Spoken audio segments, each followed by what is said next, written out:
Pai do Senhor Jesus a todos. Amém. Nós vamos para a página 22.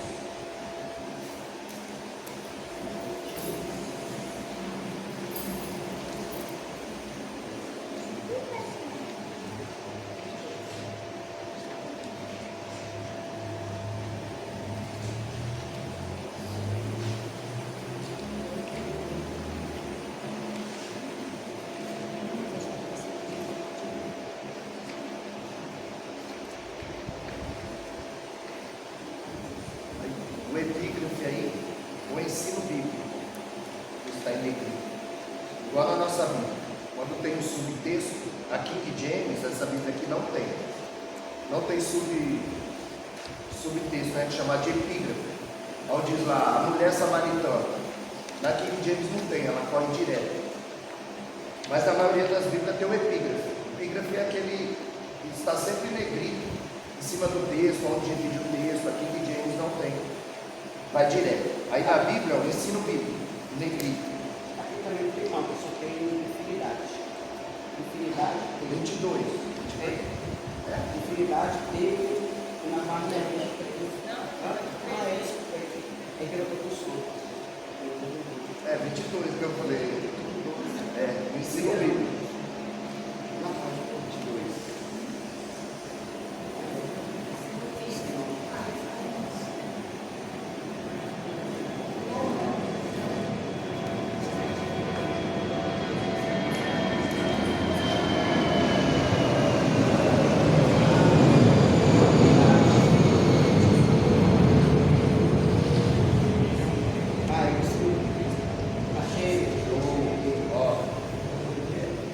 Ensino bíblico. Começamos com os dados bíblicos, o que diz respeito à doutrina da Trindade. Há 3 tipos de indícios distintos, mas relacionados entre si. O indício da unidade de Deus, que Deus é um. Indícios de que há 3 pessoas que são Deus. E por fim, indicações, ou pelo menos insinuações, da triunidade. A unidade de Deus. A religião dos antigos hebreus era uma fé rigorosamente monoteísta, como aliás é a religião judaica hoje. A unidade de Deus foi revelada a Israel em muitas ocasiões diferentes e de várias maneiras. Os 10 mandamentos, por exemplo, começam com a declaração: eu sou o Senhor teu Deus, que te tirei da terra do Egito, da casa da servidão. Não terá outros deuses diante de mim. Êxodo 20, versos 2 e 3. A proibição da idolatria, o segundo mandamento no verso 4, também repousa sobre a singularidade de Jeová. Ele não tolerará nenhuma adoração de objetos feitos por mãos humanas, pois somente Ele é Deus. A rejeição do politeísmo percorre todo o Antigo Testamento. Deus demonstra repetidas vezes sua superioridade sobre outros que reivindicam a deidade. Uma indicação mais clara da unidade de Deus é o Shema, de Deuteronômio. As grandes verdades que o povo de Israel tinha a obrigação de absorver e inculcar em seus filhos. Eles deveriam meditar naqueles ensinamentos. Estas palavras estarão no teu coração. Deviam conversar sobre eles em casa, pelo caminho, e ao levantar e ao deitar. Deviam empregar auxílios visuais para lhe chamar a atenção para tais verdades. Nas escolas judaicas, nas paredes, sempre está escrito os versículos. Então, quando ele completava 12 anos, na cultura judaica é a maioridade, 12 anos. E aí ele ia para uma chamada oral. E ele tinha que responder as perguntas dos mestres dentro da sinagoga. Por exemplo, o que está escrito em Deuteronômio 32, 39? Aquilo tinha que estar correndo na veia. Então eles já ensinavam. Por isso que Provérbios 22, 6, quando diz ensina o menino no caminho, não é ensina o menino o caminho, é no caminho, é junto com ele, é com exemplo, é fazendo. E aí, é por isso que eles dizem aqui, que devia inculcar nas crianças o auxílio visual para lhe chamar a atenção para tais verdades, usadas nas mãos e na testa, né? Eles usam uma caixinha, o terrilinho, o tefilim, aonde tem os mandamentos. Na porta da casa deles também fica a mezuzá, que são os textos sagrados.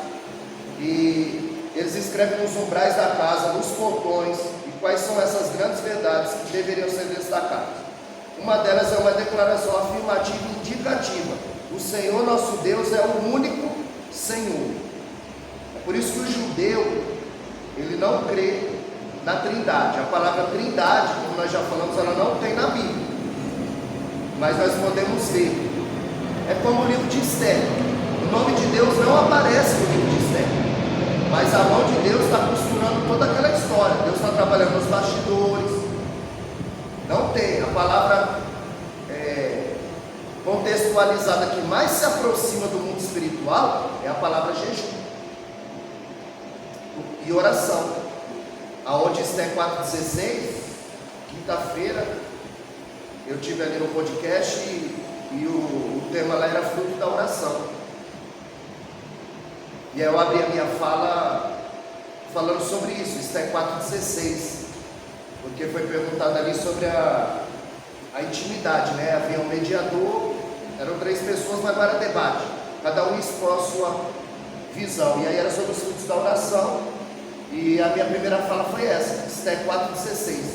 A Bíblia diz que Esther, quando saiu o decreto que Amã queria matar todos os judeus, então Esther reuniu o povo, ficou sabendo do Mardoqueu, e aí reuniu o povo e disse: ora 3 dias e jejua 3 dias, porque eu vou entrar na presença do rei. E se ela entrasse na presença do rei sem ser chamada, ela seria digna de morte, executada. E ela diz: tem 3 meses que eu não entro na presença do rei, que ele não me chama, mas se eu perecer, perecerei. Então vamos jejuar 3 dias e 3 noites, que eu vou entrar na presença do rei, para ver se eu alcanço o favor do rei.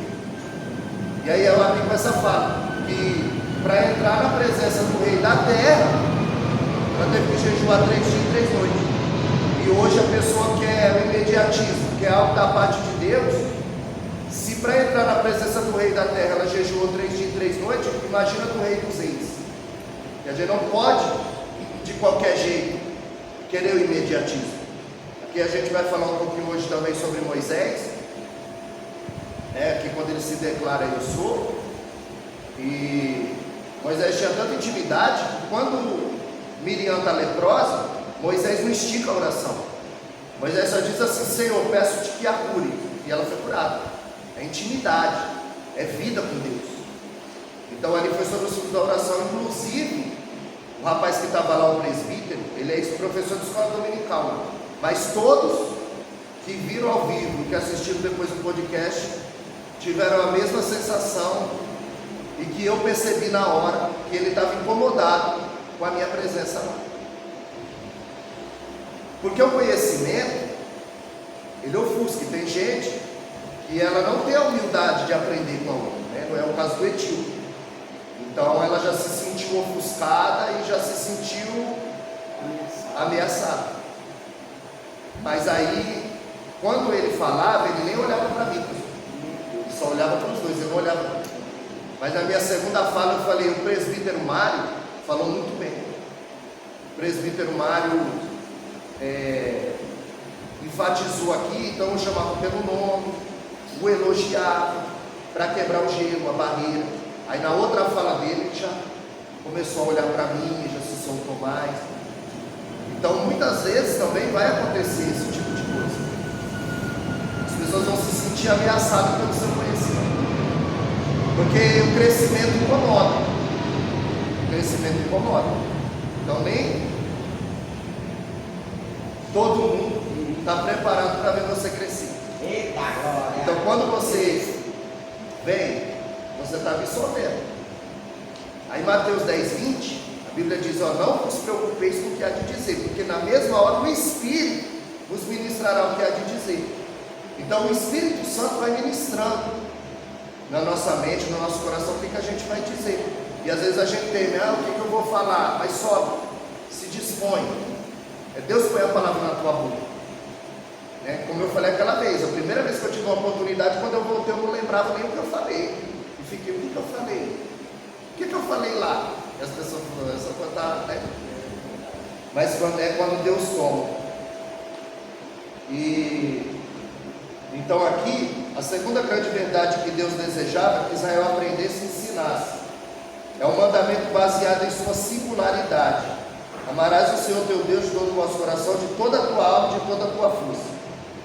Então, como eles têm o chamado, o Senhor Deus é o único Deus, eles não creem na Trindade, eles não creem no Espírito Santo, eles não creem em Jesus, eles são um povo escolhido, mas Jesus já quebrou essa barreira. Em Efésios 2,14, Paulo diz que o muro que fazia separação foi derrubado. Então Deus tem 3 exércitos. Efésios 2,14, o muro que fazia separação entre judeu e gentil foi derrubado. E hoje Deus tem 3 exércitos. Ele tem os anjos por criação, ele tem Israel por eleição, porque em Êxodo 19,4 ele fez um pacto. 19,5 ele fez um pacto. Ele falou: se vocês ouvirem a minha voz, andarem na minha presença, vocês serão meu povo peculiar, nação santa, geração eleita, povo escolhido, sacerdócio real. Eles sim foram escolhidos. Jesus vem da descendência deles, terra santa. Aí Deus tem os anjos por criação, Israel por eleição e a igreja por adoção. Então o Israel de Deus hoje é a igreja. Então Paulo diz que nós somos israelitas de Deus. Todo mundo é filho de Deus, mas a Bíblia diz que não. João capítulo 1 ali no verso 12, ele vai dizer que todo aquele que o recebe se torna filho de Deus, né? Não é todo mundo é filho de Deus, todo mundo é criatura. Deus criou a todos, né? Mas a gente precisa tomar a posição, se a gente quer ser filho ou não. Então eles não creem, a palavra Trindade não aparece na Bíblia, e a gente crê na Trindade, a gente crê no Espírito Santo. Que a gente fala: quando você chegou, Jesus já estava aqui. O Espírito Santo, ele diz: olha, se eu não for, o Consolador não vem, mas quando eu for, eu vos enviarei o Consolador. Então o Espírito Santo habita em cada um de nós. Então quando nós falamos Jesus está aqui, Deus está aqui, o Espírito Santo está aqui, são 3 manifestações diferentes da mesma essência. Pode ele ser único, não devia haver divisão no compromisso de Israel. O ensino a respeito da unidade de Deus não se restringe ao Antigo Testamento. Tiago 2,19 recomenda a crença no único Deus, embora observe que isso é insuficiente para a justificação. Tiago 2,19 diz assim: tu crês que há um só Deus, fazes bem, porque o demônio crê e estremece, mas não obedece. Então o demônio, ele conhece muito mais a Bíblia do que a gente, ele não sabe do futuro, só sabe do passado, que aconteceu. Por isso que a gente tem que tomar cuidado com profecia. Às vezes a pessoa vem profetizar algo que só está para trás, e o diabo também sabe que está para trás. Então a profecia, ela é sempre para frente, porque só Deus conhece o futuro, onisciente, onipresente, está em todos os lugares ao mesmo tempo, e onipotente. Com ele ninguém pode, quando ele quer agir, ninguém o impede. Então ele é onisciente, ele conhece o futuro. O adversário não. O adversário, ele não tem poder para ler os seus pensamentos. Isso é um atributo de Deus. O diabo não sabe o que você está pensando. Agora o diabo ouve o que você fala. Quando você fala, é lançado no mundo espiritual. Por isso você não pode contar teu problema para todo mundo. Como nós falamos aqui do Geazi. Geazi desce, Eliseu diz: vai ver a sunamita, pergunta para ela se vai tudo bem com ela. Quando ele desce, ele pergunta: vai tudo bem com a tua casa? Ela diz: vai. Vai tudo bem com teu marido? Vai. Vai tudo bem com teu filho? Vai. O filho dela está morto. E ela diz: está tudo bem, você está dizendo, eu vou contar meu problema para esse desviado.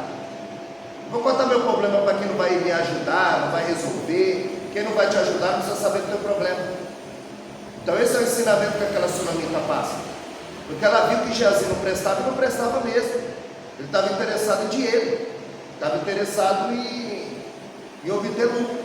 Então ela está dizendo: vai tudo bem. Ela não vai contar para ele que o filho dela está morto, que o nome dela está sujo, que ela está devendo, que ela não tem dinheiro, que ela está atrasada, não. Ela não vai contar. Então tudo que você falar, ele é lançado no mundo espiritual. Aí o diabo trabalha em cima daquilo ali. Agora o que você pensa, não. Vê quando Ana entra no templo. Ana, ela não, a Bíblia diz que ela só balbucia, ela não fala. Ela só bate os lábios, ela só chora. Aí o Eli fala: está embriagado? Por que não aparta de ti o vinho a essa hora? Porque Eli, em vez de orar, fica olhando quem ora na igreja. Então ela nem balbucia. Ali era a lágrima descendo e a oração subindo. E Deus lendo o pensamento. Como nós já falamos. Você já deve ter pegado Mateus 6,6. Entra no teu quarto, fecha a tua porta. E o teu pai que vê, ele não ouve, ele vê. Então se você entrar no teu quarto e fazer a oração de Ana, você está ajoelhado, o pensamento ligado em Deus, você não precisa falar. E você fala, é lançado no mundo espiritual. A onisciência de Deus, ele sabe o que permeia na tua mente, o que perpassa no teu coração, ele conhece. Então por isso que o texto diz, ó, entra no teu quarto, fecha a tua porta, e ora ao teu pai que vê.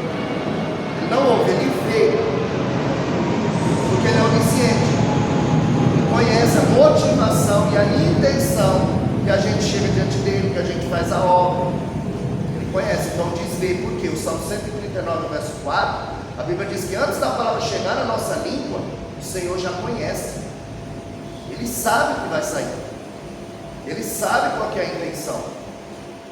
Eu até separei essa questão aqui, no episódio da mulher do vaso de alabastro, para a gente ver a onisciência de Deus ali em ação. Então Tiago 2,19, ó, tu crês que há um só Deus, fazes bem. Os demônios creem, estremecem, sabe que existe, sabe que é real. Tanto que quando Jesus chega em Gadara, os demônios vão dizer: vieste nos atormentar antes do tempo?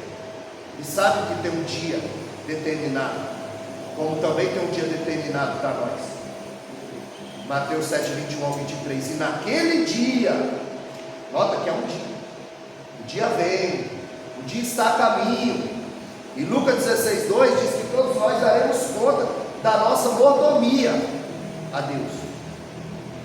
Ali em Lucas 16 nos fala do mordomo fiel, quando ele chega e manda os mordomos prestar conta. Então aí em Lucas 16, 2 ele diz que nós vamos prestar conta da nossa mordomia a Deus.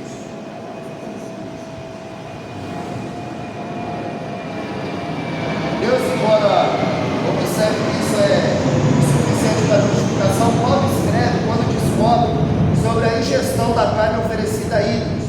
Sabemos que o ídolo não significa nada no mundo, que só existe um Deus, o Pai de quem vem todas as coisas, para quem vivemos, e um só Senhor Jesus Cristo, por meio de quem vieram todas as coisas, e por meio de quem vivemos. Aqui Paulo é a semelhança da lei mosaica, exclui a idolatria baseada no fato de só existir um Deus, a deidade dos três. Todos esses indícios, tomados por si, com certeza nos levariam a uma crença basicamente monoteísta. Que motivo nesse caso levou a igreja a ir além dessas indicações? Foi o testemunho bíblico complementar de que três pessoas são Deus, a deidade da primeira pessoa, o Pai, pouco se discute, além de referências como 1 Coríntios 8,4, 1 Timóteo 2,5. 1 Timóteo 2,5 diz que há só um mediador entre Deus e o homem, Jesus Cristo justo. João 14,6 ele diz: eu sou o caminho. Então esse pronome o, ele é importante, porque Jesus não diz eu sou um caminho, eu sou o caminho. O quer dizer o único, É igual como a gente vai ver aqui na teofania. Ali não fala um anjo, ali fala o anjo. É específico.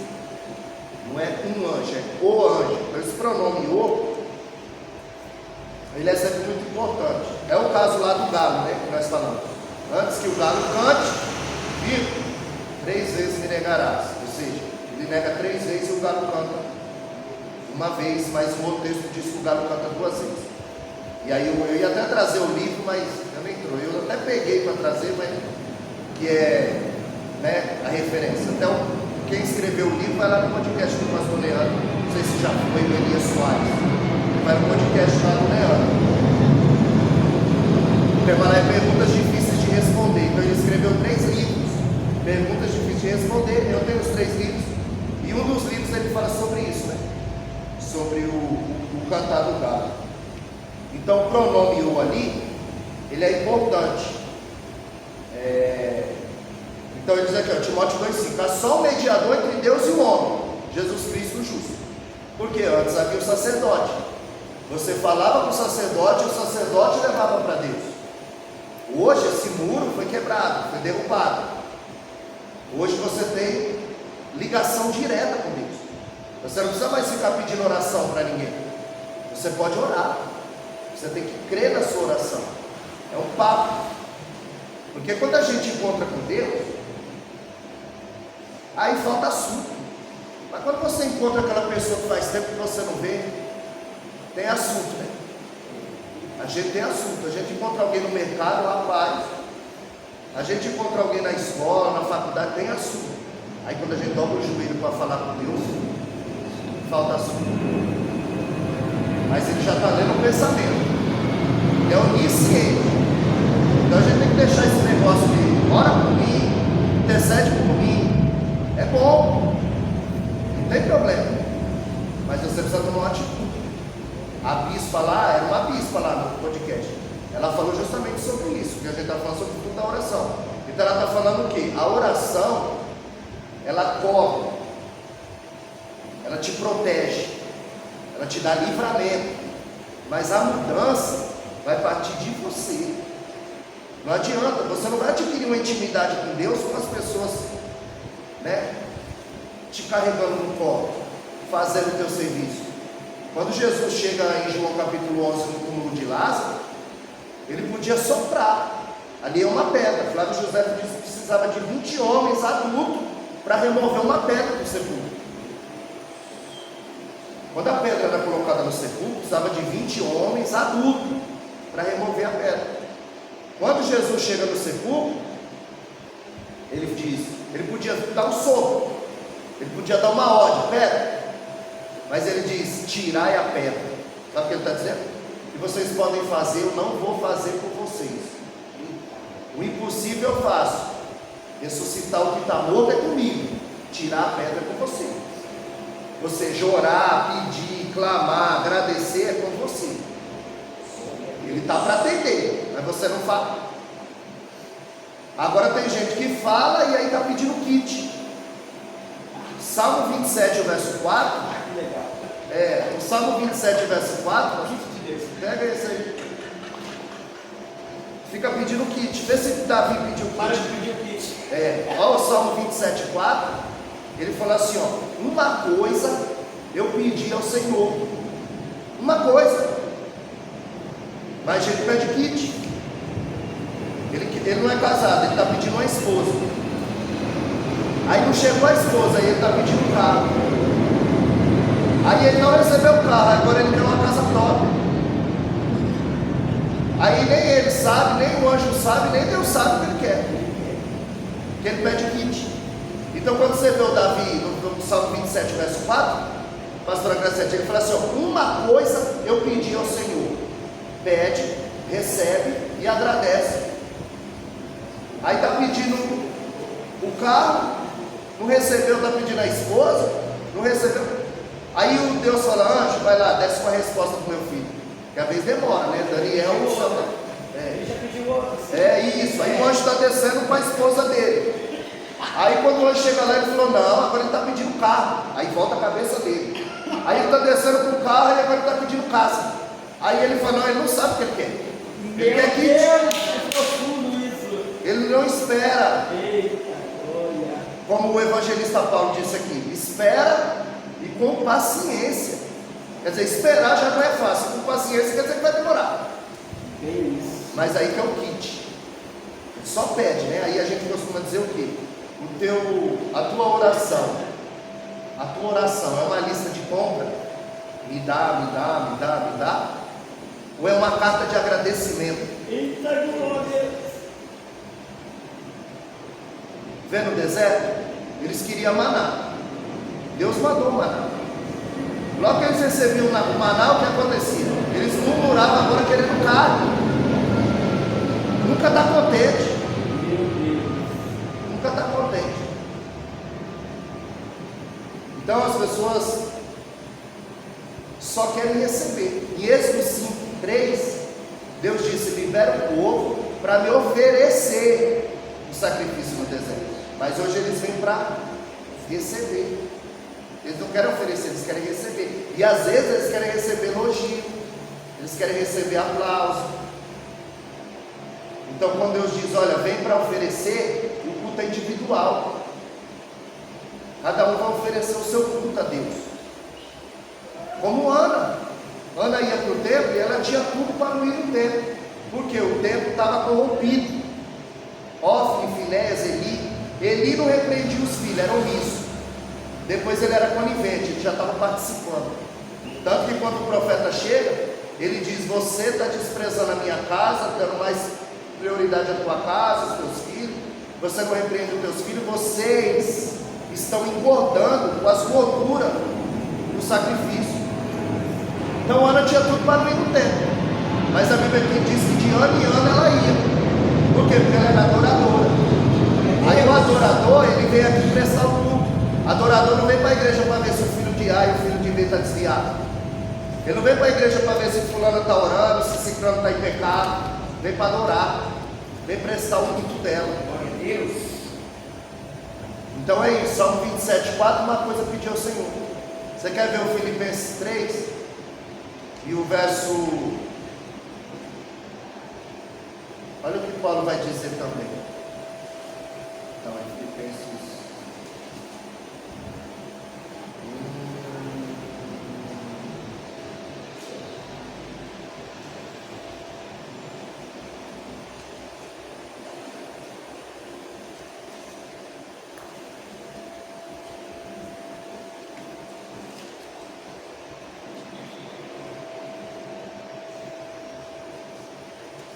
Vai dizer, as coisas que me aconteceram contribuíram para maior proveito do Evangelho. Aí ele diz, uma coisa faço, que deixando as coisas que para trás ficam, eu avanço para que estão diante de mim. Então ele está dizendo, uma coisa eu faço, uma coisa de cada vez. Você não pode cantar e tirar a oferta ao mesmo tempo. Então uma coisa eu faço, uma coisa de cada vez. Porque não é a velocidade, é a direção. Não adianta querer fazer todas as coisas, pregar, cantar, orar, dirigir o culto. Uma coisa eu faço, quer dizer, uma coisa de cada vez.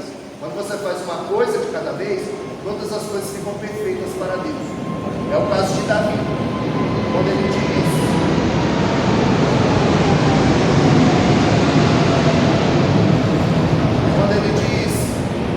uma coisa pedir ao Senhor, pede, recebe e agradece.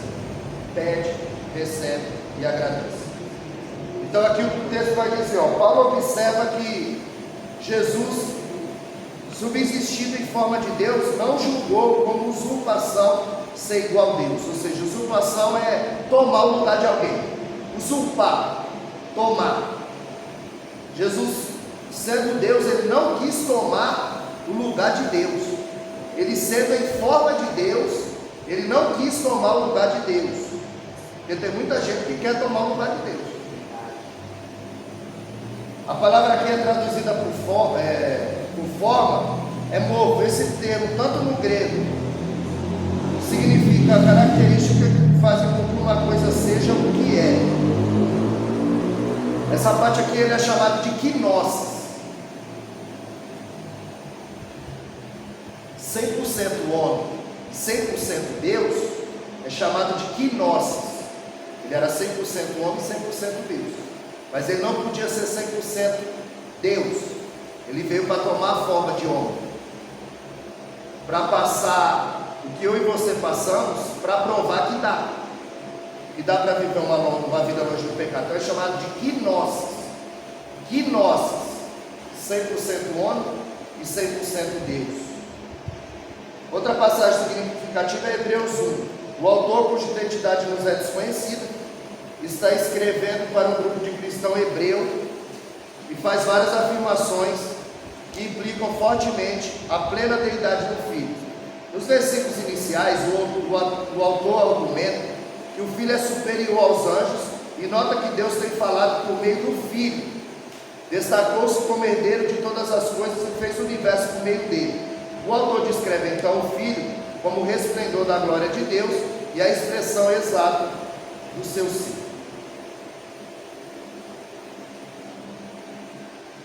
Então aqui na apostila nós vamos ler até aqui para a gente falar sobre a onisciência,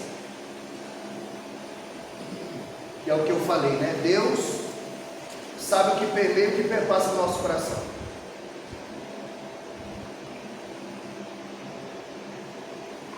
Só o que é falado, que é lançado no mundo espiritual, o diabo só sabe o que você fala, não sabe o que você pensa.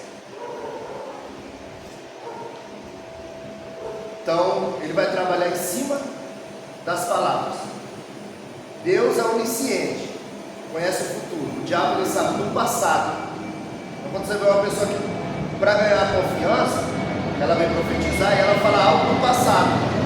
Ah, você estava a tal hora, em tal lugar. O diabo também sabe.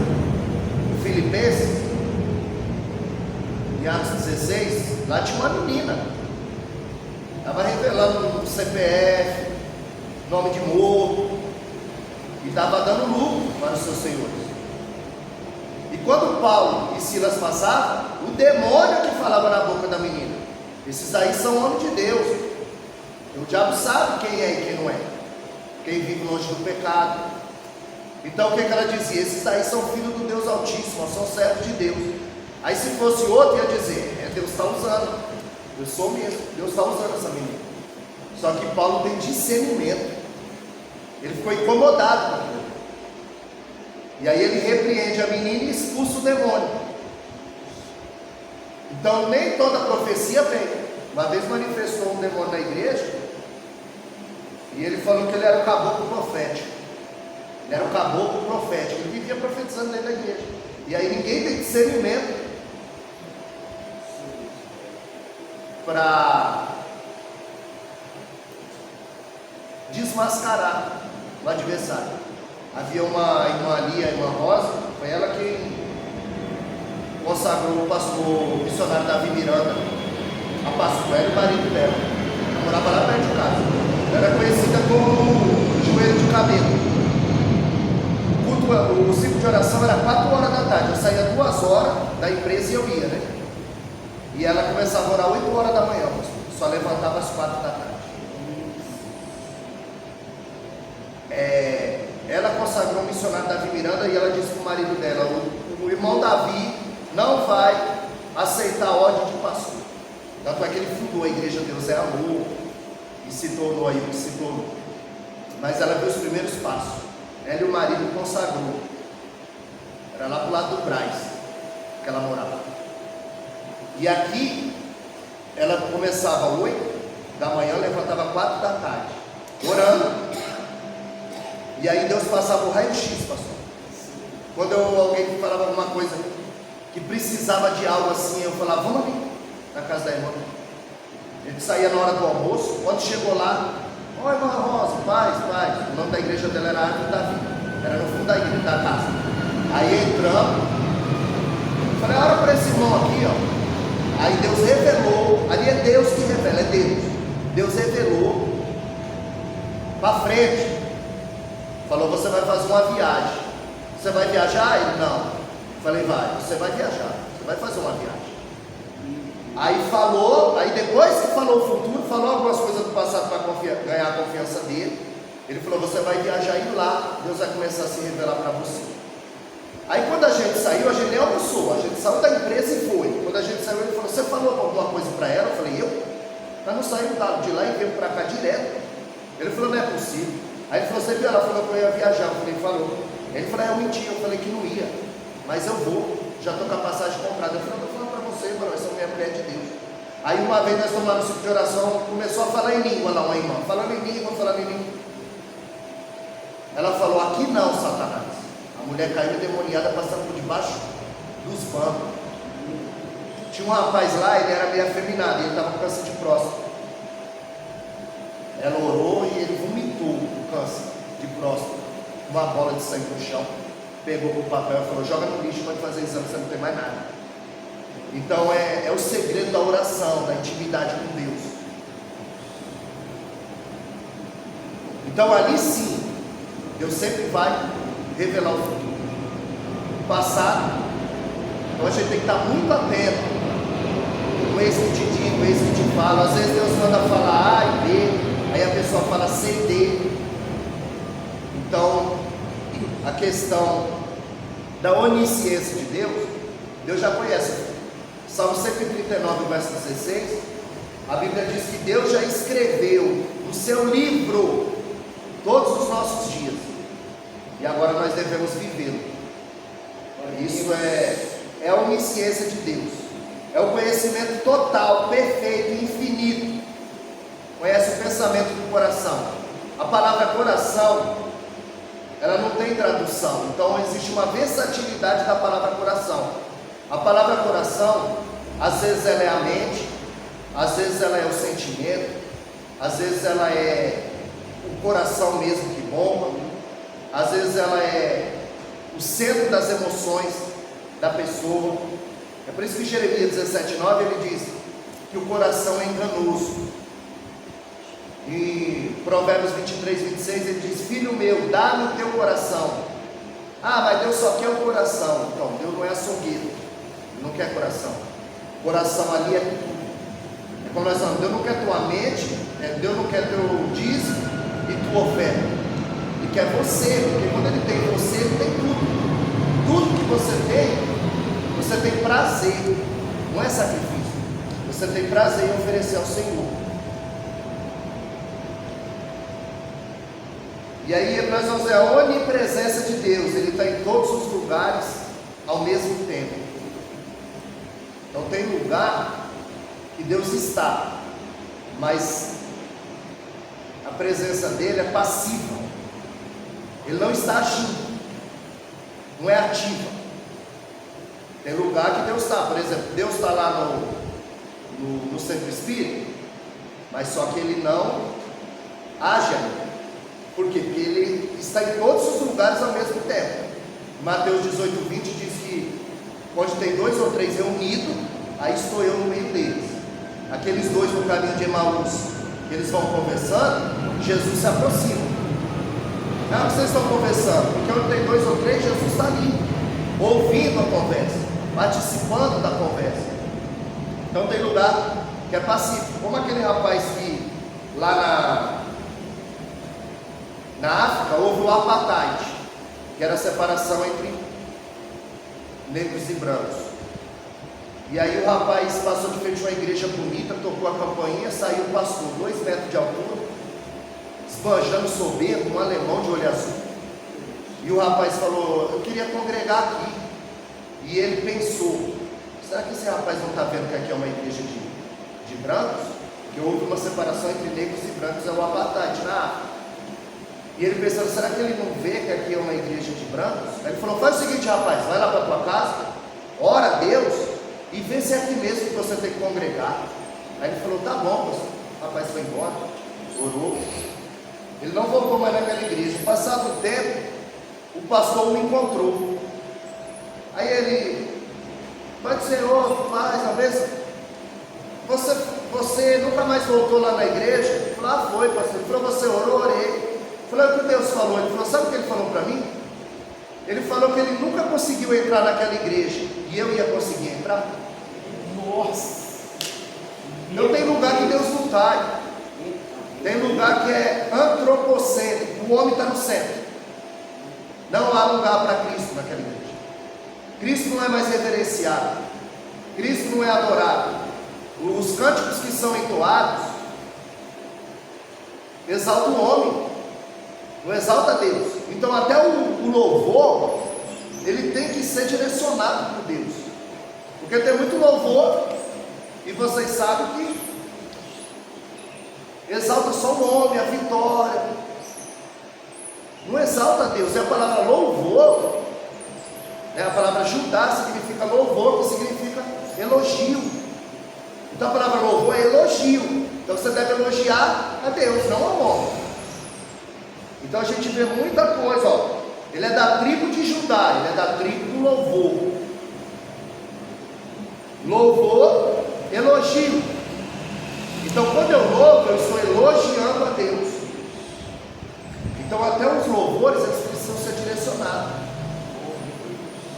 E aí, como eu falei, você conhece fulano? Não, eu sei quem é. Quem conhece é Deus.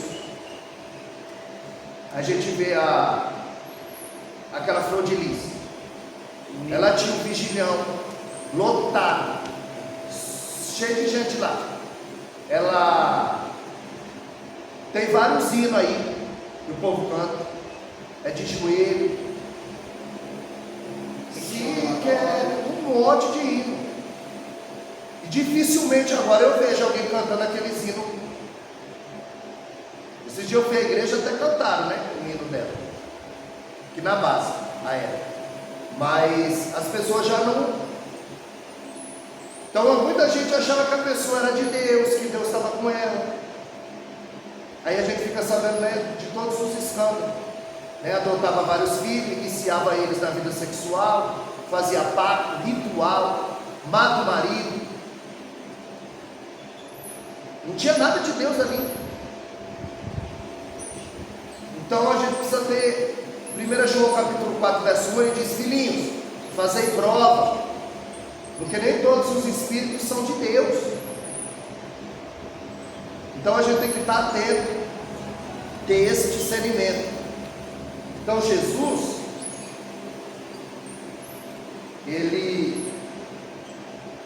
o Salmo 139 nos fala da onipresença dele, né? Ele diz: para onde eu irei do teu espírito? Se eu descer ao Seol, no inferno, no Hades, ele está lá. Se eu subir ao céu, ele está lá. Se eu descer nas profundezas do mar, ele está lá. Da onde eu me irei da tua presença? Aí o profeta Jonas, parece que não estava lendo a Bíblia, porque Deus mandou ele para trás. A Bíblia diz que ele foge para Nínive. Como foge? É igual dizer: eu vou entrar na presença de Deus. Mas a gente não sai da presença dele. Não tem como sair da presença dele. Ele mora em você. Ele mora em você. Então tem a onipotência de Deus. Ele é todo poderoso, conhecido como grande El Shaddai. Domina tudo. Tudo está sob o seu controle. Então Deus, ele é onisciente, tem conhecimento de tudo, sonda a mente e o coração de todos. Ele é onipresente, ele está em todos os lugares ao mesmo tempo. Em alguns lugares a presença dele é passiva, ele não age, ele está, mas não age, não manifesta. E ele é onipotente, ele é o todo-poderoso, ele é o Shaddai, ele domina tudo. Ele domina tudo. Um dos sinais da onipotência de Deus, encarnado em Jesus, é quando ele acalma o vento e a tempestade. Porque o que acorda Jesus no barco não é o vento, não é a tempestade, são o grito dos discípulos. Os discípulos dizem: mestre, não importa que você vê essa luta, essa prova, esse vento, essa tempestade, não pode tirar o teu sono. Jesus está dormindo. Aí é como eu falei, você pega. Tem duas tempestades. Na primeira tempestade, Jesus está orando no monte. Na segunda tempestade, ele está dormindo no barco. Porque quem ora em tempo de calmaria, dorme no meio da tempestade. Duas tempestades. Primeira tempestade, Jesus orando no monte. Tanto que depois ele vem caminhando sobre as águas. Porque quem ora, se o mar não abrir, vai passar por cima. Na outra tempestade, Jesus dorme no barco. Quem ora em tempo de calmaria, dorme no meio da tempestade. A tempestade não pode tirar o teu sono. A tempestade, o vento, as águas invadindo o barco, Jesus está dormindo. O evangelista ainda disse que era com travesseiro. Estava sossegado, dormindo. Aí o que acorda Jesus? Não é o vento da tempestade, são os gritos dos discípulos. Senhor, Senhor. Aí quando Jesus acorda, se a gente acorda, né, todo apavorado, quando ele acorda, sossegado, ele já percebe que a tempestade que está dentro dos discípulos é maior do que a que está fora. E aí ele repreende os discípulos. Não tendes fé? Repreende a tempestade e depois repreende os discípulos. Porque é a onipotência de Deus. Tanto que quando Jesus diz, cala-te vento e acalma-te mar, os discípulos andam com Jesus. Olha o que os discípulos vão dizer. Quem é esse que até o vento e o mar lhe obedecem? Aí chega no capítulo 5, sabe quem vai dar a resposta? Ó, na apostila nós lemos Tiago 2,19. Tu crês que há um só Deus? Só está a referência, né? Lá está escrito assim, ó. Tu crês que há um só Deus? Fazes bem. Os demônios também o creem e estremecem, mas não obedecem. Então o demônio sabe quem é, o poder, a autoridade que ele tem. Então quando Jesus acalma o vento da tempestade, os discípulos dizem, quem é esse que até o vento e o mar lhe obedecem? Quando Jesus chega em Gadara, porque aquela tempestade que se levantou, ali a palavra que Deus usou para repreender o vento é a mesma palavra que Deus usa para repreender o demônio. Então há um consenso que aquela tempestade foi Satanás quem levantou aquela tempestade para impedir Jesus de chegar em Gadara, porque os demônios não queriam sair daquela cidade. Então ele quis pôr um impedimento, levantando uma grande tempestade para eles não chegarem. Só que Jesus repreendeu, e essa palavra que ele usa para repreender o mar e o vento é a mesma que ele usa para repreender Satanás. Então os discípulos perguntam, quem é esse? Aí quem vai dar a resposta? O próprio Satanás. Porque quando Jesus chega, a Bíblia diz que aquele homem vivia no sepulcro, algemado, nu. Ninguém conseguia detê-lo. Quando ele vê Jesus, a Bíblia diz que ele corre, ele se prostra, e ele vai dar a resposta para os discípulos. Os discípulos perguntaram, quem é esse que o vento e o mar lhe obedece? E o demônio na boca dele dizendo, vieste antes do tempo? Tu és o Filho do Deus Altíssimo. Então quem dá a resposta é o Satanás. Os discípulos, quem é esse? E Satanás diz, esse é o Filho do Deus Altíssimo. Ele conhece, ele me conhece, ele te conhece, você é conhecido no mundo espiritual. Ele está vendo que você está vindo para cá aprender, ele está vendo, e aí você é uma ameaça para ele. Aí ele levanta a tempestade, aí ele levanta a prova, luta, decepção, prepara os pratos, você vai ouvir palavra que vai te desanimar, te entristecer, porque ele vai com o arsenal para cima. Ele tem que pedir você de aprender, porque quanto mais conhecimento tiver, menos você vai errar. Você sabe como agir. Aí ele, os que não vêm, não precisam disso, foi preguiça, é perda de tempo. Mas aí Deus também está vendo o teu esforço. Aí Deus vai te levantando, derramando unção, graça. Você está pedindo, Ele dá livramento, tudo que é a onipotência dele. Então, esse nosso esforço, ele não é em vão. Tudo fica fica guardado no nosso subconsciente. Ontem eu fui pregar, e tem coisa que a gente já não lembra mais, mas é como eu disse, é o Mateus 10, 20, o Espírito nos ministros que há de dizer. Eu fui pregar ontem, eu preguei sobre Ruth ontem, né, pastor? Até lembrei da senhora, e até usei o que a senhora falou, que Deus vai trazer alguém para te ajudar. Vai tirar as órfãs, que só está com você pelo que você tem para oferecer, e vai trazer as Ruth, que quer ser sepultada do teu lado. Está com você pelo que você é. Aí eu estava mostrando para os pastores, Michael e Jefferson, como eu prego. Ó, eu preguei sobre Ruth. Eu não gosto muito de ler o texto extenso, para a gente ganhar tempo na palavra. Então geralmente eu leio 2 versículos. Então eu coloco assim, ó. Então eu vou marcando, marca texto, aí aqui eu toco. Porque aqui você já vai ser levado para outra coisa. E se você não vigiar, você nem volta mais para cá. Você vai emendando uma história na outra. Aí eu já bato o olho, eu tô nesse. Aí ontem ela me deu 1 hora, pastor. Eu falei esse. Só até aqui. 1 hora. Eu só consegui falar até aqui. Aí eu tinha mais esses 2 tópicos, mais essa folha. Aí eu falei, depois eu venho e prego a parte B, porque só vai dar a parte A.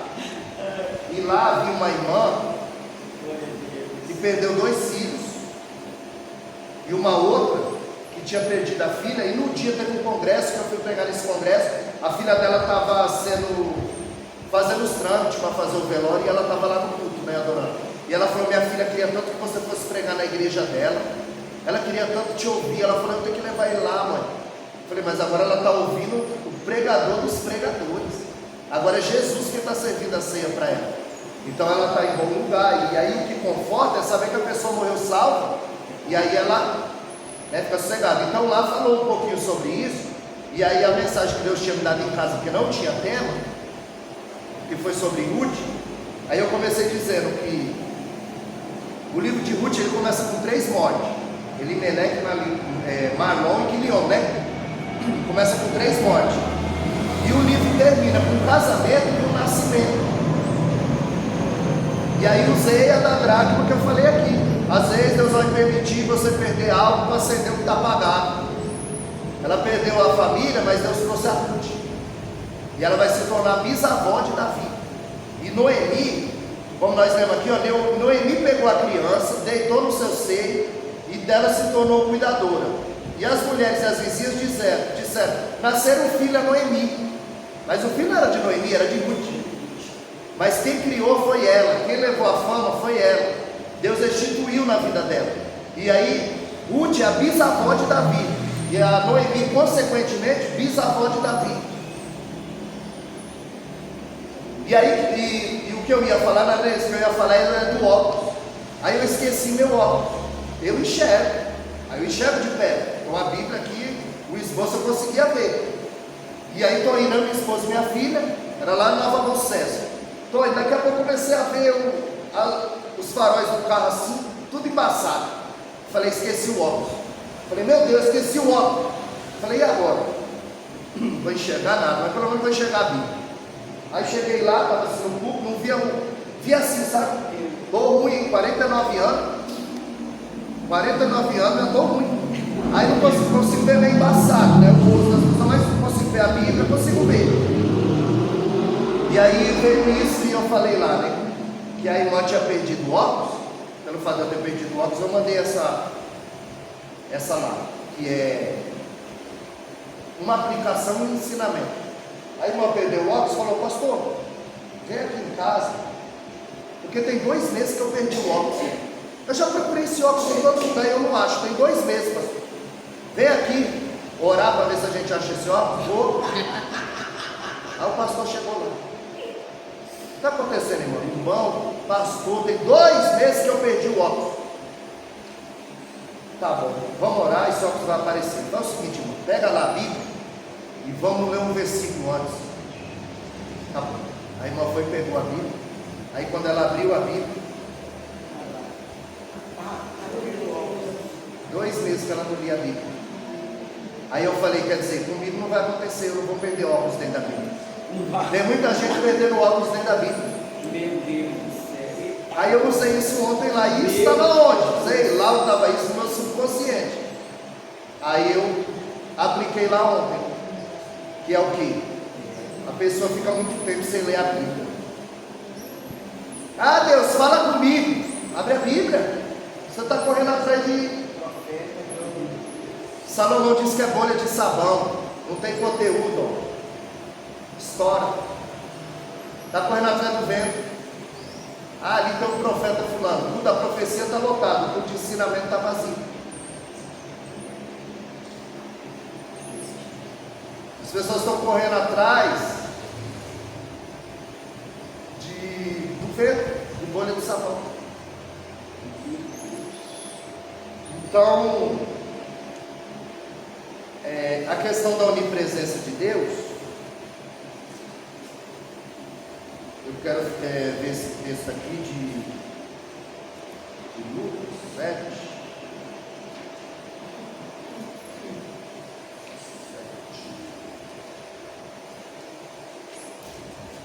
A gente vai deixar a teofania para outra aula, vai ser a última dessa, né?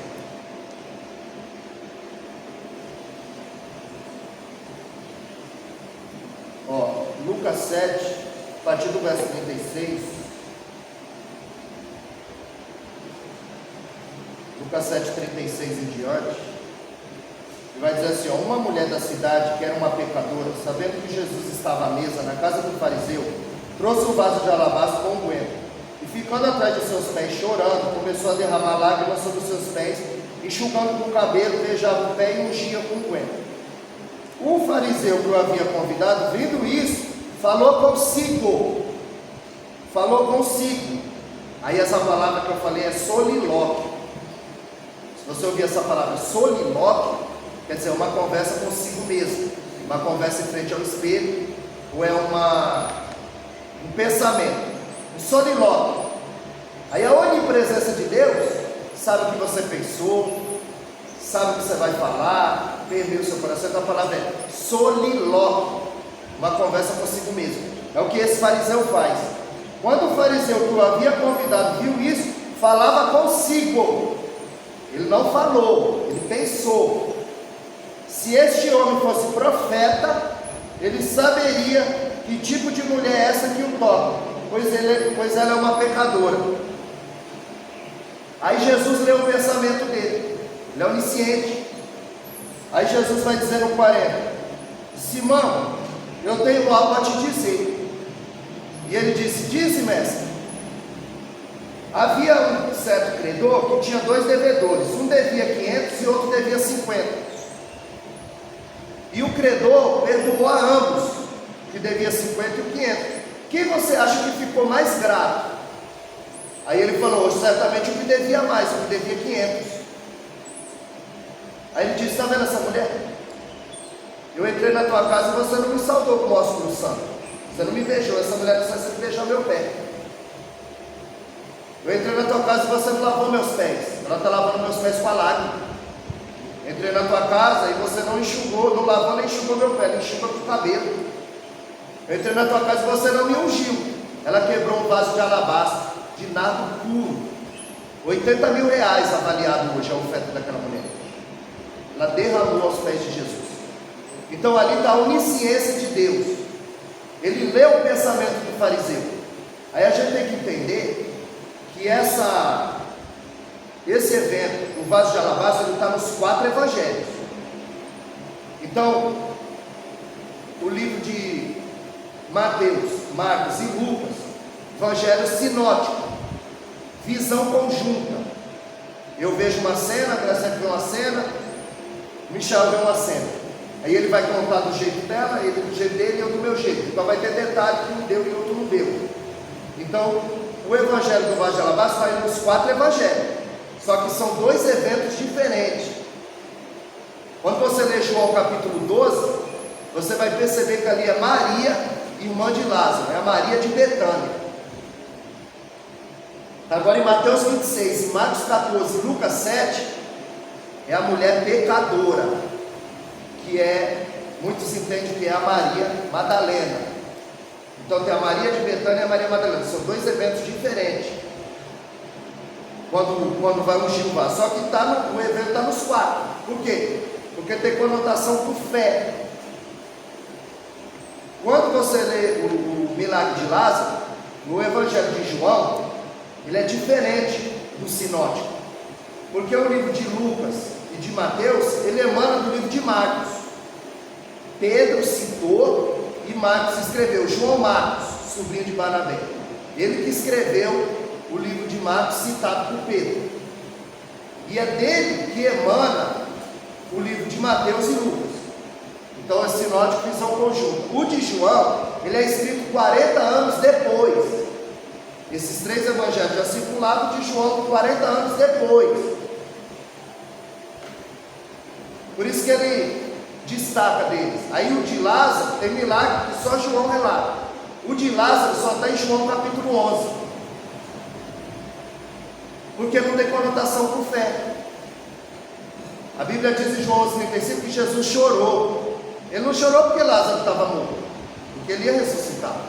Ele chorou pela falta de fé que ele encontrou ali. A Marta diz: se tu estivesse aqui, meu irmão não teria morrido. Aí ela vai na aldeia e fala: ó, o mestre está na aldeia. Quando ela chega, ela fala a mesma coisa: se tu estivesse aqui, meu irmão não teria morrido. Aí ele diz: agora eu estou, se você crê. Ah, eu sei que ele há de ressuscitar no último dia. Aí ele diz: não, eu sou a ressurreição.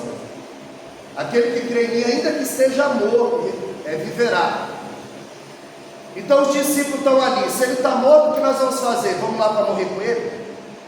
O discípulo não cria, Marta não cria, Maria não cria, os fariseus estão ali, não cria.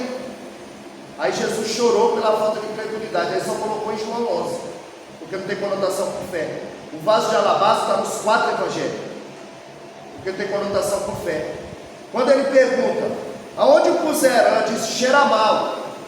Mas a Bíblia diz que quando ela quebra o vaso, o cheiro exalou.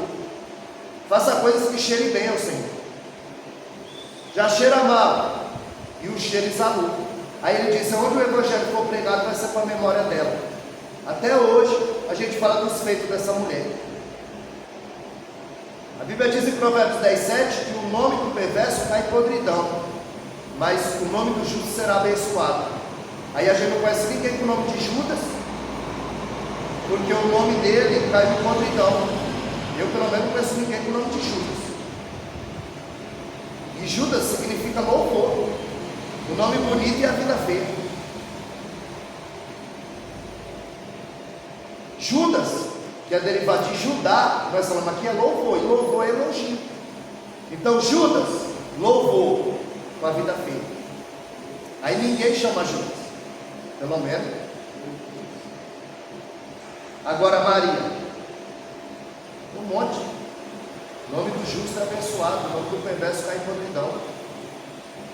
Então Jesus, ele não vê ali conotação com fé. Então ele chora pela falta de fé. Quando ele chora no monte, olhando para Jerusalém, pela falta de fé. Quantas vezes eu quis juntar vocês como a galinha junta os pintainhos e vocês não quiseram? Aí ele diz: para Sodoma e Gomorra haverá menos rigor, porque se eles tivessem visto um milagre que vocês viram, a muitos eles teriam se convertido.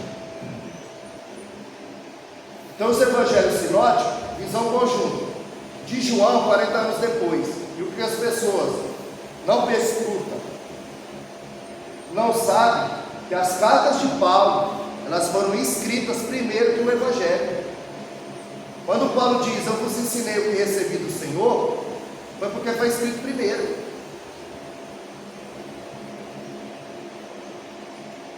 As cartas de Paulo, elas são escritas primeiro que os evangelhos. A carta de Paulo foi escrita ali cerca de 55 depois de Cristo, 55 depois de Cristo, e os evangelhos 60 depois de Cristo.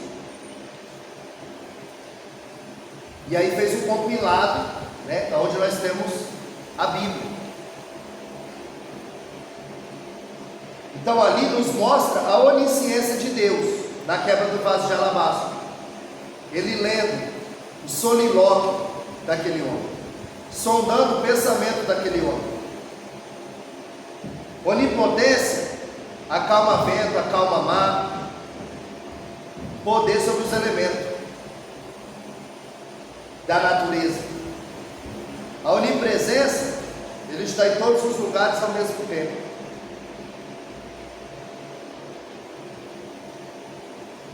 E aí a gente vai entender que Jesus, Ele é a chave hermenêutica do Velho Testamento. Tem pessoas que ele não gosta de pregar o Velho Testamento, ele só prega o Novo Testamento. Prega Jesus, prega Jesus. Mas Jesus, ele está em oculto, nas entrelinhas ali no Velho Testamento. Então qualquer texto que você pegar, você vai conseguir colocar Jesus dentro da mensagem. Porque ele é a chave hermenêutica.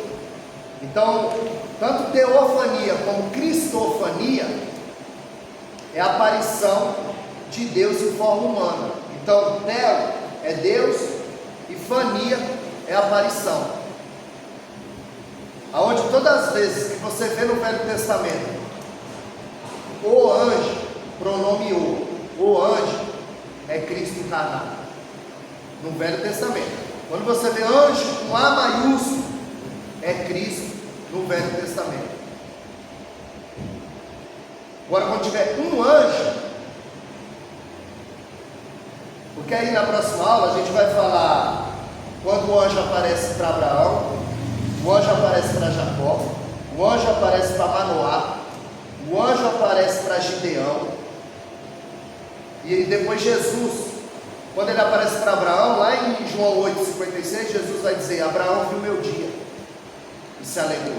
Então não tem nem 50 anos e viste Abraão. Ali o próprio Cristo falando sobre essa teofania. Aí quando nós lemos aqui em Êxodo, capítulo 33,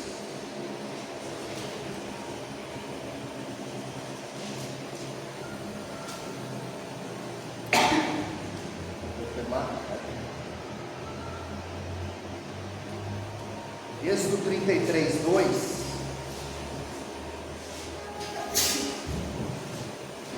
Vamos pegar dois exemplos aqui.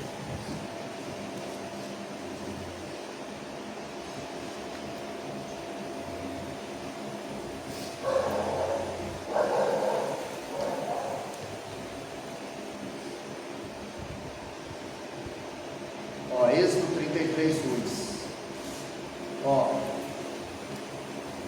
E enviarei um anjo adiante de ti, e expulsarei os cananeus, amorreus, heteus, ferezeus, zebeus e os jebuseus. Então aqui diz assim, olha, eu enviarei um anjo, aí está com letra minúscula. De todos que viram aí está com letra minúscula, tá vendo aí? Enviarei um anjo. Esse anjo aqui Moisés não quer. Moisés vai dizer: eu não quero um anjo. Se a tua presença não for comigo, não me faça sair daqui. Tem gente, se você falar que tem um anjo aqui, ele enlouquece. Mas Moisés não quer um anjo. Ele fala: se a tua presença não for, não me faça sair daqui. Agora vê Êxodo, capítulo 23 e o verso 20.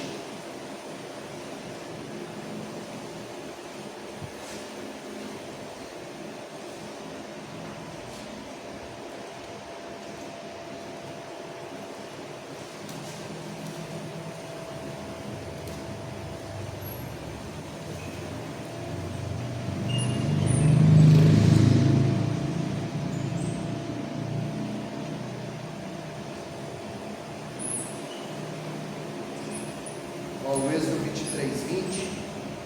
Eis que envio um anjo. Lá é um anjo, aqui também é um anjo. A tradução aí, tudo é um anjo ou é o anjo? Um anjo. Mas o anjo aí é com letra maiúscula. Está vendo? Eis que envio um anjo. O anjo aí está com letra maiúscula, né? Eis que envio um anjo adiante de ti, para que te guarde no caminho e te conduza ao lugar em que eu tenho preparado. Quando você lê aqui Êxodo 3 e o verso 2, aí diz: e o anjo do Senhor lhe apareceu em uma chama de fogo no meio da sarça ardente. Moisés, ele tinha uma intimidade tão grande com Deus, que quando você vê esse Êxodo capítulo 32, o verso 33, Moisés subiu, ficou 40 dias no monte.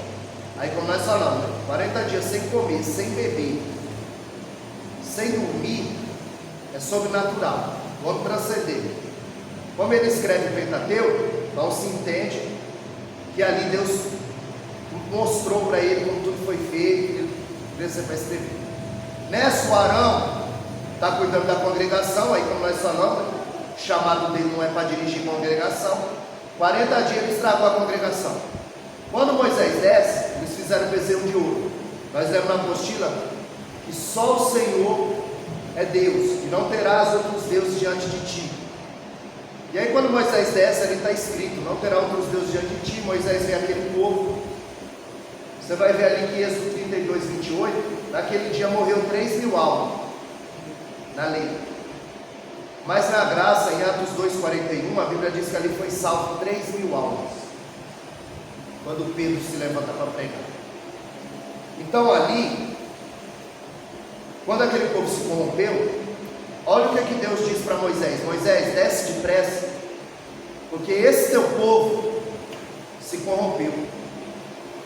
Esse teu povo se corrompeu. Deus não quer mais o povo. Agora Deus deu o povo para Moisés. Moisés está no monte, o povo está murmurando. Então era 40 dias para ele sair daqui e chegar no destino. 40 dias, por causa da murmuração, 40 anos ficou andando em cima. Está vendo que toda vez que você murmurar, você vai voltar para o fim da fila. Toda vez que você reclamar, você vai voltar para o fim da fila. 1 Tessalonicenses 5,18 diz: tudo dai graça, porque essa é a vontade de Cristo Jesus. Como agora eu não estou trabalhando mais, assim, empresa, Jesus arrumou um serviço para mim aí, mas como eu estou trabalhando mais em empresa, então eu vejo a mão de Deus costurando tudo. Assim, tipo, a visão vai abrindo, eu vendo a mão de Deus em tudo. Por que eu vim aqui? Por que eu fui botar o cabelo lá no Anderson? Quantos pregou aqui quinta? Aí a mulher dele não queria mais ir, porque o obreiro a feriu, chamou pelo nome ainda, chamou de covarde, em cima do povo. Fabiana, você é uma covarde. Isso é coisa, irmão. E a Bíblia? Sem sabedoria, sem nada, estava ferida, não queria ir mais, pastor. E eu não sabia. Aí eu fui lá cortar o cabelo. Aí tá eu e o Anderson, ela não estava com o cliente, ela tem um salão lá, né? Na festa dela, ela não estava com o cliente. Estava tudo apagado lá e ela veio e apareceu. Aí a gente começou a conversar. E aí Deus sabe de todas as coisas. Aí eu comecei a falar. Aí as pessoas pensam que o diabo está fora, o diabo está dentro da igreja. O diabo está dentro da igreja. Ó. O Satanás está no culto e a gente não está percebendo. Em João 6, os filhos de Deus vieram se apresentar a Deus, uma referência aos anjos. Satanás é no meio. E ainda teve oportunidade. Aí eu falei, sabia, irmão, o diabo ainda tem oportunidade dentro da igreja? Aí ela, os olhos já desse tamanho, e eu sei saber. Falei, sabia que o diabo está dentro da igreja? Enquanto não tem oportunidade, prega, toma ceia, fere todo mundo e vai embora de boa. Vai dormir o sono dele e a pessoa não dorme. Você falou alguma coisa para ele, Anderson? Aí o Anderson só quer. Aí o Anderson já começou a chorar. Aí eu falei, você vê que Deus falou, está com oportunidade, Satanás. Da onde você vem? Ah, eu venho passear até rodear por ela e tal. Aí eu falei, que às vezes Satanás prega, profetiza, toma ceia, que a gente não sabe quem é quem, não tem discernimento. Aí ele chamou a menina, disse que era, chamando ela, que era para ela sair de Gilgal e ir para Betel, e que era como ela falou que ela fez. Aí depois que eu acabei falando essas coisas lá, tudo dentro da palavra, sem saber de nada, ela falou, já que você falou, eu vou te falar. Aí ela que me falou, né, que o cara chamou pelo nome, falou que ela era covarde, que ela tinha que sair de Gilgal e ir para Betel, isso e aquilo. Aí ela falou que ficou numa ilha, porque as irmãs ficou tudo olhando para ela, falando calma, e ela pensando já em ir embora, ou pensando em falar alguma coisa. Aí ela Quando acabou o culto, ela falou que foi embora, puxou o ônibus, a filha, foi embora e falou que lá ela não voltava mais. Não ia mais lá, não ia. Aí eu falei, vamos orar. Eu falei, vamos orar aqui, pega a Bíblia. Aí colocou a Bíblia e a gente orou, a gente deu uma mão, orou. Aí eu falei, abre a Bíblia. Aí ela abriu a Bíblia. Eu falei, quem vai falar é Deus. Aqui não tem esse que te diga, esse que te fala. É Bíblia, é a Bíblia, é Deus que vai falar. Aí a gente orou, eu falei, abre a Bíblia. Aí quando ela abriu a Bíblia, aí ela falou aqui, ó, aleatório assim, né, aqui, ó. Aí lá estava escrito, aí lá fala, ó, o texto era de Ezequiel. Aí ele falava do templo de madeira e ele falava de 2 portas no templo. Aí eu falei, pronto, Deus já falou. Aí eu falei, você entendeu o que é que eu escrito? Aí eu falei assim, ó, tem 2 portas, uma para entrar, outra para sair. Está na tua mão. Se você quer permanecer ou se você quer sair. Porque se você olhar para o homem, você vai cair. Quando é de fora, a gente fala é o diabo. Mas quando é de dentro, machuca. Você sabe por que quando a mulher da dracma e o pastor acha a ovelha e a mulher acha a dracma, lá está escrito que ela chama amiga e vizinha. O pastor, quando achou a ovelha, se alegrou, chamou amiga e vizinho. A mulher, quando achou a dracma, se alegrou, achou amiga e vizinho. Não chamou parente, não. Achou amiga e vizinho. Chamou amiga e vizinho. Quando é de fora, você sabe quando é o diabo. Agora, quando é de dentro da tua casa, quando é teu irmão, quando é dentro da igreja, aí dói mais, fere mais. Aí o que aconteceu? Ela estava parada, voltou. O Anderson vinha orando. Eu queria tanto minha esposa comigo, varão, que eu vou pregar igual a sua esposa. Eu acho linda, onde você vai, sua esposa está com você. Sua esposa sempre te acompanha. Eu queria tanto que minha esposa me acompanhasse. Aí ele veio orando, Deus levantou a esposa dele, já está pregando.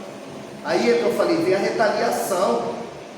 Aí teve uma campanha lá na igreja deles, eles vão estar aqui dia 28. A igreja deles vem dia 28, né? No Ponte de Vaso. E aí ela colocou só as mulheres para pregar. Foi um culto lá, era uma campanha das mulheres da Bíblia, e cada uma ia falar de uma mulher, e ela pregou. Ela pregou. E aí quando você prega, vem o contra-ataque. Então ela pregou. Aí aconteceu essa desavença por quê? Porque o diabo quer parar. Ele quer parar. Aí usou logo de dentro, que não vigiou, para atacar. Aí eu falei assim, então o texto está falando aí, ó. Tem 2 portas no templo. Uma para entrar, outra para sair. Você vai sair ou vai entrar? Está na tua mão a decisão. Se você vai fazer a oração de Jesus e Estevão, perdoa. Ele não sabe o que fala, ele não sabe o que faz, ou você vai guardar rancor e criar raiz de amargura? Você vai ficar olhando para o homem? Você tem que olhar para Cristo. Porque Cristo foi perseguido, sofreu, chamaram ele de bêbado. E conosco não vai ser diferente. E aí a gente foi, e mais coisa que tinha no texto, né? E a gente foi falando, eu falei, você sabe quantas vezes o Anderson orou para Deus unir vocês? Aí a Vitória, aquela menina, ela nasceu com um problema que não era nem para ela falar, é milagre. Então a Vitória, aí eu falei, aí tua filhinha está cantando,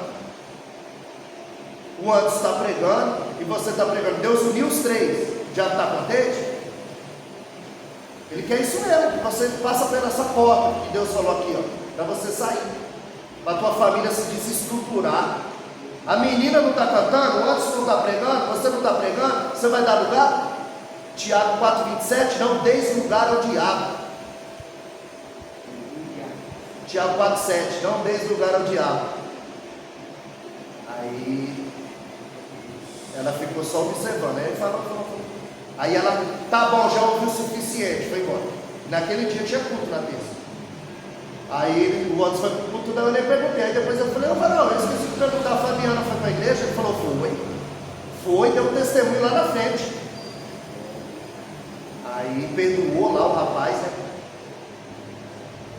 E então o adversário, muitas vezes, como nós falamos, como ele não podia tocar em Jesus, ele usou a boca de Pedro.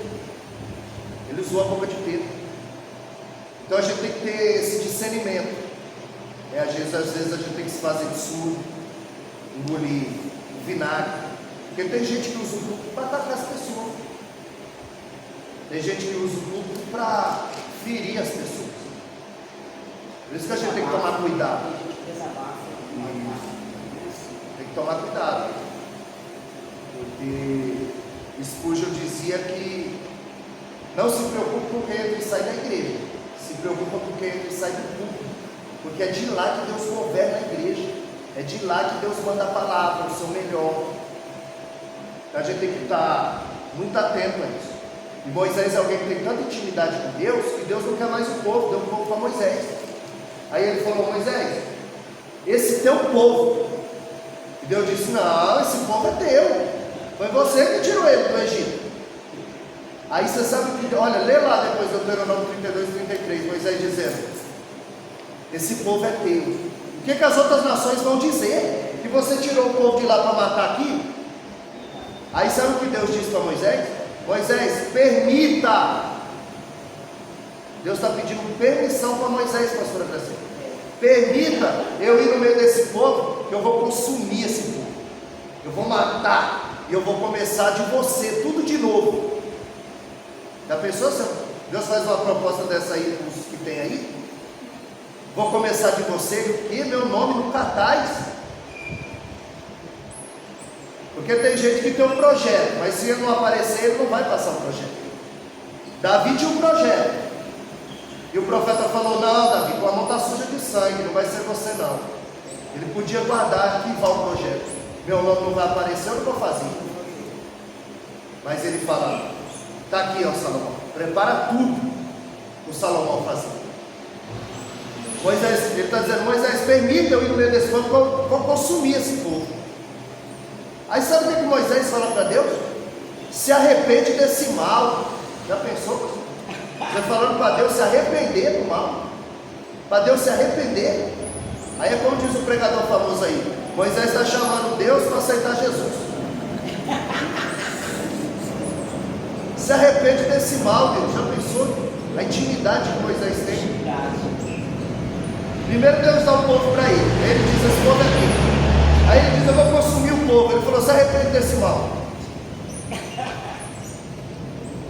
Deuteronômio 34, 10. E nunca mais se levantou Israel, homem semelhante a Moisés, em que o Senhor conheceu face a face, a que o Senhor falara face a face. Aí Deuteronômio 18, 15, Moisés falou: ó, Deus vai suscitar um profeta semelhante a mim, e a ele ouvireis. Aí quando a gente chegar em Cristologia, a gente vai ver como a vida de Moisés e de Jesus se assemelha. O primeiro milagre de Moisés, ele transformou a água em sangue. O primeiro milagre de Jesus, ele transformou a água em vinho. Jesus mandou, o faraó mandou matar todas as crianças quando Moisés nasceu. Herodes mandou matar todas as crianças quando Jesus nasceu. Então a gente vai ver ali a similaridade que tem. Então Moisés é alguém que tem muita intimidade com Deus, que Deus conhece face a face. E aí Moisés fala assim: se arrepende desse mal. Aí ele fala assim: perdoa esse povo. Aí Deus diz: tá bom, Moisés, faz o seguinte, eu vou enviar um anjo. Só que Moisés fala assim: se você não perdoar esse povo, risca meu nome do livro da vida. Aí eu imagino Deus dizendo: que isso, Moisés? Aí você me põe no estreito. Eu vou riscar teu nome. Você vê que é Deus que chama Moisés de amigo. Moisés não chama Deus de amigo, Moisés, é Deus que fala: Moisés é meu amigo. Eu falo como um amigo fala para o outro. E não fala para Moisés, fala para Miriam e Arão. Tem coisa que Deus não fala para você não.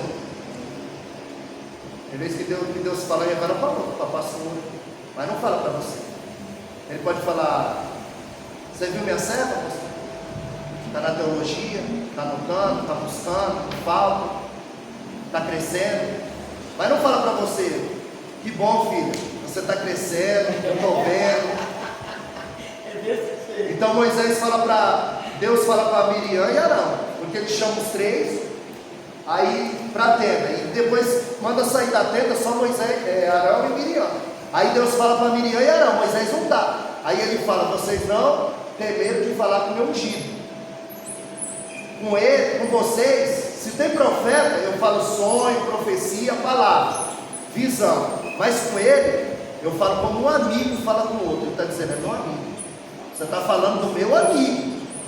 Vocês não temeram. Então aí Moisés fala assim, se você não perdoar esse povo, risca o meu nome aí do livro da vida. Aí ele disse, que isso, Moisés? Para que isso? Aí você me põe no estreito. Tá bom, Moisés, eu vou perdoar o povo. E eu vou enviar um anjo. Moisés falou, anjo? Eu não tenho negócio com anjo, eu não quero anjo. Se a tua presença não for, eu não vou sair daqui. E outra, eu quero te ver. E ele disse, homem nenhum me verá e viverá para contar a história. É por isso que quando Manoá, Gideão, Abraão, todo mundo vê o anjo do Senhor, eles dizem, nós vamos morrer. Porque Deus disse para Moisés, ninguém me verá e viverá para contar a história. Então quando o anjo aparece para Manoá, e Manoá fala assim, vai encerrar. Aí Manoá fala assim, a mulher dele fala assim, ó, o anjo apareceu e disse que eu vou ter um filho. Aí o Manoá não está contente, ele quer ver. Aí Manoá vai e pede para o anjo aparecer, o anjo aparece. Aí quando ele oferece o sacrifício, o anjo toca, aí sobe a labareda de fogo, aí ele fala para a mulher dele, nós vamos morrer, porque nós vimos Deus. Aí ela disse, não, se a gente fosse morrer, ele não ia fazer a promessa de a gente ter um filho. Aí ele vai e pergunta para o anjo, como é o teu nome? Para quando aconteceu o que você está falando, a gente poder te honrar. Aí o anjo diz, por que pergunta o meu nome, sendo que o meu nome é maravilhoso? Ele diz, por que você pergunta meu nome? Meu nome é maravilhoso. Aí sabe o que está escrito em Isaías 9,6?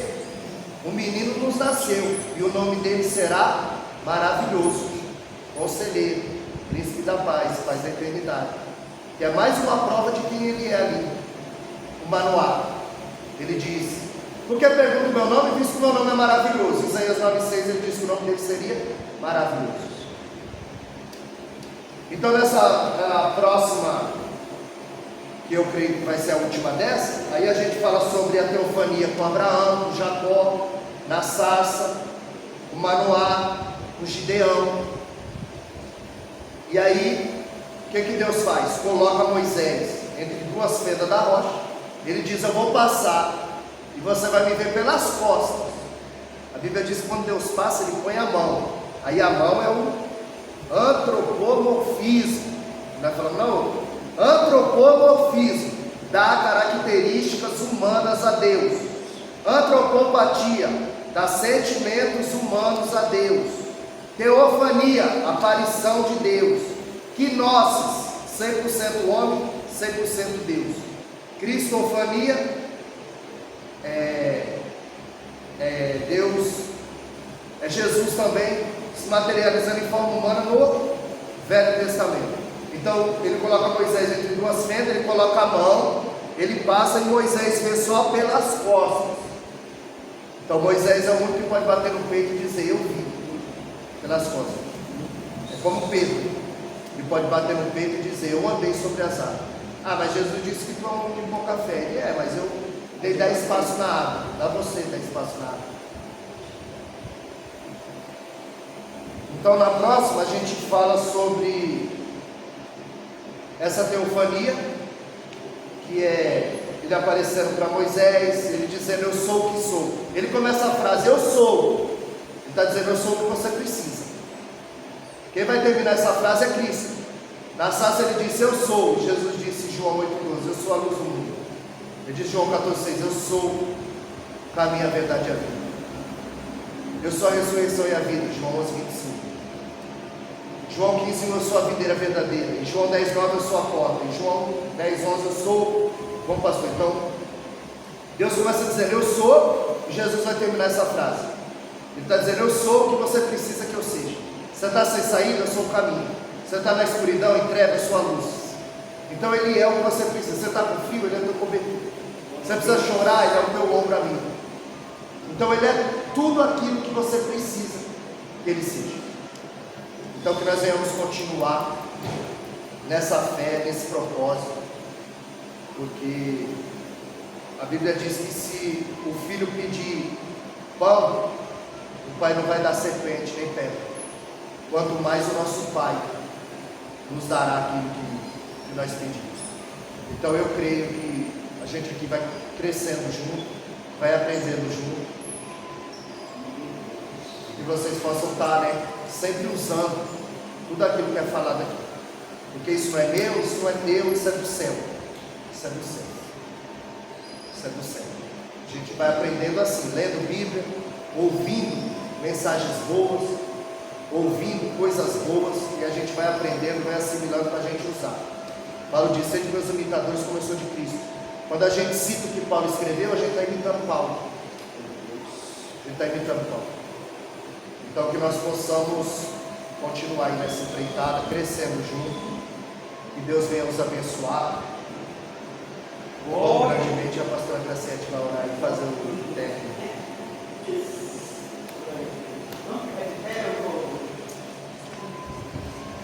Eu vou mandar para vocês, na hora que finalizar essa apostila, eu vou mandar todas as aulas que tem gravado. Amém? Aí eu vou mandar, porque às vezes pode ter que alguma palavra que ele falou, como agora a odontologia e tal, aí vocês vão poder ouvir de novo e marcar. Por quê? Porque quando você marca, agora que mostrou aqui o exemplo dele, quando você marca e você coloca